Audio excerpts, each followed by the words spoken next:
বাংলাদেশ প্রকৌশল বিশ্ববিদ্যালয় বুয়েটে ১০০ কোটি টাকা ব্যয়ে অত্যাধুনিক ন্যানো ল্যাব নির্মাণ করা হবে বলে জানিয়েছেন ডাক, টেলিযোগাযোগ ও তথ্য প্রযুক্তি প্রতিমন্ত্রী জুনায়েদ আহমেদ পলক।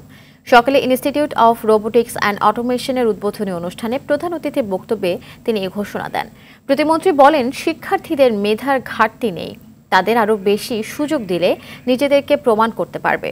অনুষ্ঠানে বুয়েটের উপাচার্য, উপ উপাচার্য এবং সংশ্লিষ্ট বিভাগের শিক্ষক ও শিক্ষার্থীরা উপস্থিত ছিলেন। অতিথিরা বিভাগটির নানা ধরনের কার্যক্রম ও উদ্ভাবনী প্রযুক্তি ঘুরে দেখেন। পরে বুয়েটে রুফটপ সোলার প্রকল্পের আনুষ্ঠানিক উদ্বোধন করা হয়। আমরা ছোট আকারে রোবোটিক্স ল্যাব করেছিলাম, আজকে সেখান থেকে ইনস্টিটিউট হচ্ছে।